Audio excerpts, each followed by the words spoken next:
Bueno, vamos a analizar lo que es el adelanto y atraso en los elementos pasivos. ¿Qué pasa en una resistencia? Bueno, en una resistencia quedamos que el voltaje y la corriente van a estar en fase. Entonces, en este caso, si se aplica un voltaje con un ángulo de 60 grados, la corriente también va a tener ese ángulo de 60 grados.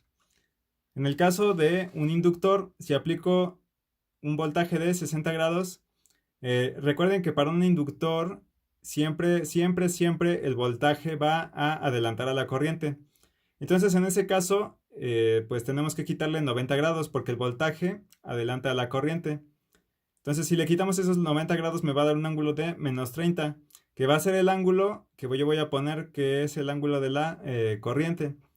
Entonces aquí, repito, en el inductor el voltaje adelanta a la corriente. Quiere decir que yo tuve que restarle 90 grados a los 60 que tenía acá en el voltaje para obtener el ángulo de la corriente.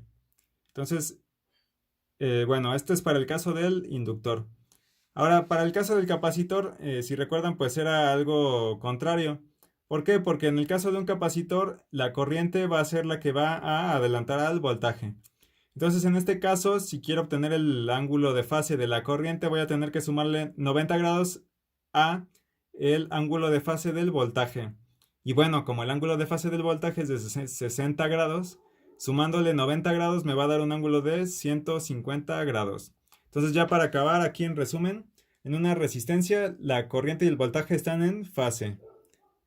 En un inductor el voltaje siempre va a adelantar a la corriente por 90 grados y lo represento de esta manera. Y finalmente en un capacitor lo que va a pasar es que la corriente va a adelantar al voltaje por 90 grados.